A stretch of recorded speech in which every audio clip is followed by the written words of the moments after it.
In January 1971, Idi Amin's forces overthrew the then president of Uganda, Milton Obote, while he was on a visit to Singapore to attend a Commonwealth conference. Idi Amin became the president of the country, and I'm sure we all know how his story ended.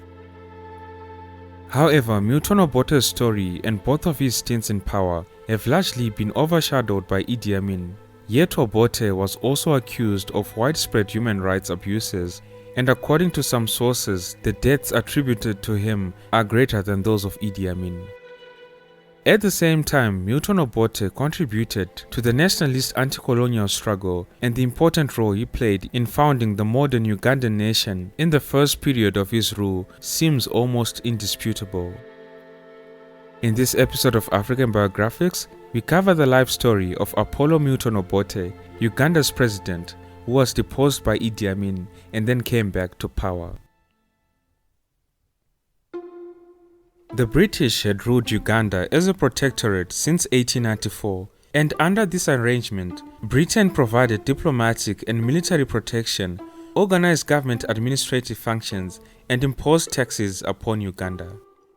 Many of the policies put in place by the British in the protectorate benefited the Baganda, the largest ethnic group in Uganda, whose homeland of Buganda was a separate kingdom within the Ugandan territory. In fact, the Baganda were the preferred ethnic group of the British colonialists.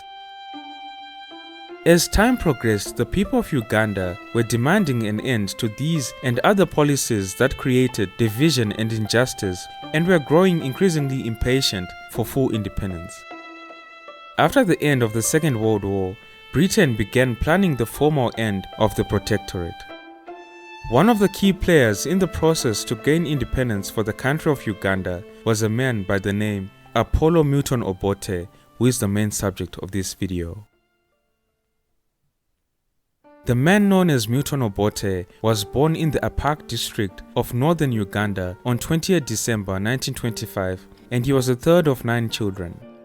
Because his father, a farmer, was a minor chieftain of the Lango tribe, Obote believed himself destined to become a leader and often proclaimed that, and I quote, "I was born of a ruling family." He first attended Busoga College and then Makerere University in Kampala from 1948 to 1949, but he was expelled from the university for his political activities before he could graduate. Following his expulsion, the British colonial government prevented him from accepting scholarships to study in the United States and West Germany. Obote then proceeded to work odd jobs as a laborer and a salesman in the southern Ugandan region of Buganda, and then moved to Kenya in 1950. So while Obote was in Kenya, he joined the Kenya National Union, a political organization led by the accused Mau Mau instigator and later the first Prime Minister and President of independent Kenya, Mzee Jomo Kenyatta.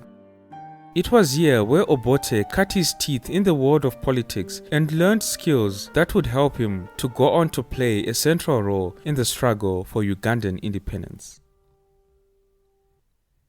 On returning to Uganda, Milton Obote focused his energies on political organizing, and of central importance to him was the need to reach out to traditional tribal leaders to bridge the divides among them and gain their political support. In 1956, he joined the political party, the Uganda National Congress, and was elected to the Colonial Legislative Council in 1957. 1959 would see this party split into 2 factions, with one faction under the leadership of Obote merging with the Uganda People's Union to form the Uganda People's Congress, the UPC. Obote continued to forge tribal alliances that would ensure a UPC victory in the country's first independent election that was scheduled for 1962. As he was making all these alliances, he was careful not to alienate the powerful and influential Baganda, and so he made a deal with them for which the terms were as follows. If the Baganda voted for Obote's UPC, he would see to it that their king, the Kabaka, Edward Mutesa II, would become president, while Obote himself would take the more powerful position as Prime Minister. The deal worked in Obote's favor, and in 1962 he was sworn in as Uganda's first Prime Minister with the Kabaka Edward Mutesa II as President. A coalition government was formed, and the main alliance here was Milton Obote's UPC and the King's Kabaka Yeka Party, which won all the seats in the Kingdom of Buganda. Unfortunately, this was an uneasy alliance from the start, but more on this in a bit. The early years of Uganda's independence were a time of considerable optimism and economic growth. Between 1960 and 1965, Uganda had booming exports of coffee, cotton and tea, and went on to achieve the highest per capita growth in East Africa. The nation also had a carefully constructed federal constitution that enabled the ancient kingdom of Buganda to retain a measure of internal autonomy with its own parliament called the Lokiko, while allowing the central government in Kampala to maintain effective control nationally. Unfortunately, very soon, Obote's ambitions were going to tear Uganda apart. Just like what was happening across many African nations at the time, Milton Obote set his sights on establishing a one-party state, arguing that tribal and factional groupings tended to threaten the stability of the country, and that a one-party state was needed to forge a sense of national unity. Following these developments, relations between the Kabaka and Milton Obote became strained. The king of Buganda was pushing for recognition of Buganda as a separate kingdom, an aim that Obote thoroughly rejected. At the same time, Obote also angered other tribal leaders by pushing an economic agenda that was strongly pro-communist and that weakened their own governing powers. With time, Milton Obote's style of government became increasingly secretive and autocratic. Things escalated in Uganda when, in February of 1966, a Kabaka Yeka Party member of parliament accused government ministers, Obote together with Idi Amin, the then deputy commander of the Ugandan armed forces, of smuggling gold from the Congo, an accusation that was interpreted as an attack upon Milton Obote. So the parliament set in motion a move to try and remove Milton Obote, and it looked as though Obote was going to fall. To avoid this from happening, Milton Obote carried out his own coup, arresting 5 of his ministers at a cabinet meeting. He immediately suspended Uganda's constitution and declared himself president with almost absolute powers. Milton Obote also abolished the federal status of Buganda and other kingdoms, as well as the official estates held by the chiefs. The king of the Buganda, Mutesa II, fervently objected, calling this move illegal, and his Lokiko, the parliament of Buganda, reacted to the coup by Obote by demanding that the central government leave Buganda's soil. In other words, it declared itself independent of Uganda. 3 days later, as rumors spread that the Baganda were taking to arms, Milton Obote sent troops led by Idi Amin to attack Mutesa's palace. The palace was shelled and ransacked, and several hundred Baganda died. King Mutesa II fled to the UK, where he spent the rest of his life in exile in London, dependent on the generosity of friends. Mr. President, have you any news of the whereabouts of the Kabaka? That question, I understand, has been asked already in the press and elsewhere, but I do not know why you should ask me that question now.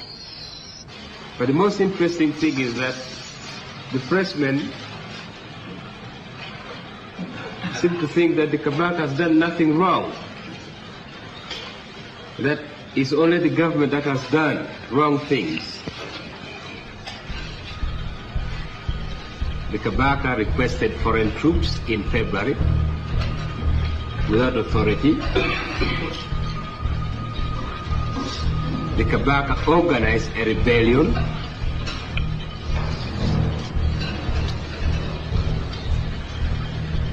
And these are not noticed. But no problem, we'll always weather through. He died in 1969 as a sad and dejected man, and the cause of his death was alcohol poisoning. His palace, meanwhile, was turned over for use by Idi Amin's troops. Martial law was declared in Uganda. Hundreds of Baganda were detained without trial, and Baganda political parties were outlawed. Many people in Uganda never forgave Obote for removing their beloved king and for abolishing the traditional powers of Uganda's tribal leaders. But anyways, Milton Obote continued to reinforce his control of the country, and he developed a secret police organization known as the General Service Department, which was led by his cousin, recruiting members largely from his own Langi tribe and giving this organization a free hand to arrest and imprison suspected opponents. But his increasing reliance on the military and police to terrorize his political opponents aroused the resentment of the southern Ugandans, and in turn it allowed Idi Amin to build a following based on recruits from his own Kakwa people. Idi Amin eventually used this base of support to overthrow Obote, but more on this a little bit later. The period when Milton Obote was in power saw an expanded secondary school system, the construction of an extensive road and railway network, and the introduction of a vastly improved rural health service throughout the country. In his first stint in office, Milton Obote put Uganda on a sound economic footing, though much of that would change by the end of his second regime. It is worth noting that Milton Obote belonged to a generation of African politicians often described as the founding fathers of their nations, and these leaders had to grapple with the formidable task of forging new African nations out of the many nationalities and ethnic groups within the boundaries of their newly independent countries. Having led his country Uganda to independence in 1962, Milton Obote was a signatory to the Organization of African Unity Charter of 1963. 4 years later, in 1967, alongside Presidents Jomo Kenyatta and Julius Nyerere, Milton Obote participated in the formation of the East African Community. But on the domestic front, trouble was brewing for him, and this was in the form of one Idi Amin Dada. One of the people that Milton Obote relied heavily upon was Idi Amin, who he had promoted to be the chief of the army and the air force. However, Obote misjudged Amin as he considered him one of his most loyal supporters and ignored rumors that Idi Amin had tortured opponents. But gradually, their relationship began to sour and they grew widely suspicious of each other. Idi Amin was also implicated in the murder of the army's deputy commander, an Acholi officer who supported Milton Obote. Idi Amin also faced accusations of embezzlement of army funds. Meanwhile, Idi Amin was building an extensive power base from his high position within Obote's government, and in 1970, Milton Obote finally recognized that Idi Amin had become too great of a threat and demoted him. Taking advantage of Milton Obote's departure from Uganda for a Commonwealth conference, Amin struck first. Milton Obote was overthrown by Idi Amin and he sought refuge in Tanzania. Idi Amin's coup in 1971 was carried out with little resistance from within the army and was met in many parts of Uganda with relief and enthusiasm. Throughout Buganda, the news of Obote's downfall brought joy to many. Idi Amin's brutal tactics soon made him a hated tyrant, and during his 8-year rule, an estimated 500,000 Ugandans were tortured and killed. Back to Milton Obote, after he lost power, he went to Dar es Salaam in Tanzania, where the government there continued to treat him like a head of state. He was given a stipend, a seafront house dubbed State House No. 2, and round-the-clock security protection. Milton Obote frequently dined with Julius Nyerere, the then leader of the country. In return, the Tanzanians asked only that he keep a low public profile. Behind the scenes, however, Obote was Amin's most persistent and formidable opponent. In 1972, Obote sent over 1,000 guerrillas into Uganda in an abortive attempt to topple Amin. Unfortunately for him, they were overpowered by Amin's troops and several hundred were killed. 1979 would eventually see Tanzanian troops enter Uganda and depose Amin, paving the way for Obote to retake power. After Milton Obote had returned to Uganda, a general election that was held in 1980 gave him the presidency, but most observers believed the voting to have been rigged in favor of Obote. Subsequently, Milton Obote's attempts to consolidate power led him to exact his own repressive measures against opposing parties and tribes. Maybe he wanted to avoid what had happened 9 years earlier when he was overthrown by Idi Amin.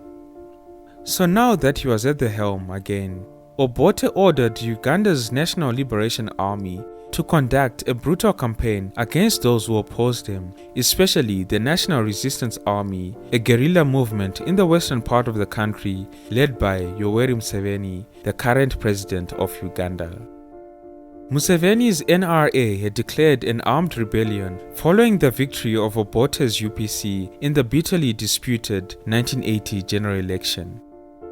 As Uganda's army and the NRA became engaged in battle, both sides of the guerrilla war committed mass atrocities against civilians, and the instability also produced massive displacement. The second presidency of Milton Obote was characterized by sustained violence in Uganda. The army destroyed entire villages, killing thousands of civilians with impunity. Yoweri Museveni's NRA also used a tactic of targeting civilians in order to discredit Obote, and they confused the population by dressing in the army's regalia. As Museveni intended, this created even more confusion as to which side was conducting the killings. It is worth noting that Milton Obote could not control aspects of his security forces. There was open communal conflict within his military, and soldiers of the Acholi descent frequently committed acts of insubordination against their superiors. Because of this, rifts started to emerge in the army, and the rifts were further widened by competition between the different ethnic factions for control of weapons and supplies. Yoweri Museveni was able to exploit this divide in the army by capitalizing on the united front of his NRA.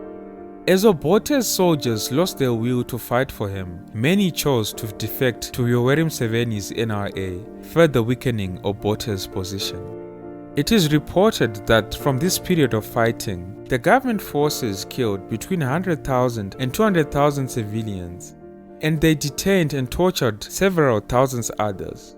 At least 150,000 refugees were forced to flee to international Red Cross refugee camps.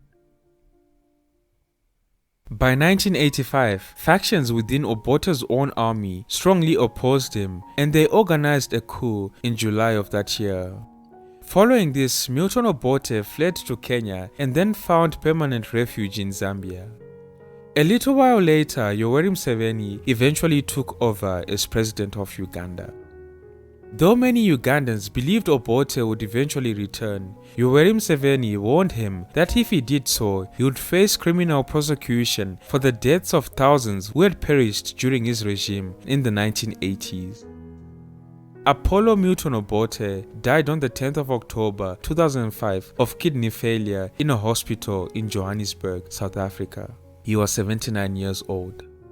Let me know in the comment section below what your thoughts are about Apollo Milton Obote's life and legacy. Don't forget to like and share the video if you enjoyed it. Thank you all for tuning in, and thanks for the support in 2021. This has been Tatenda for African Biographics, wishing you a happy new year. Until next time, cheers. Have a good one.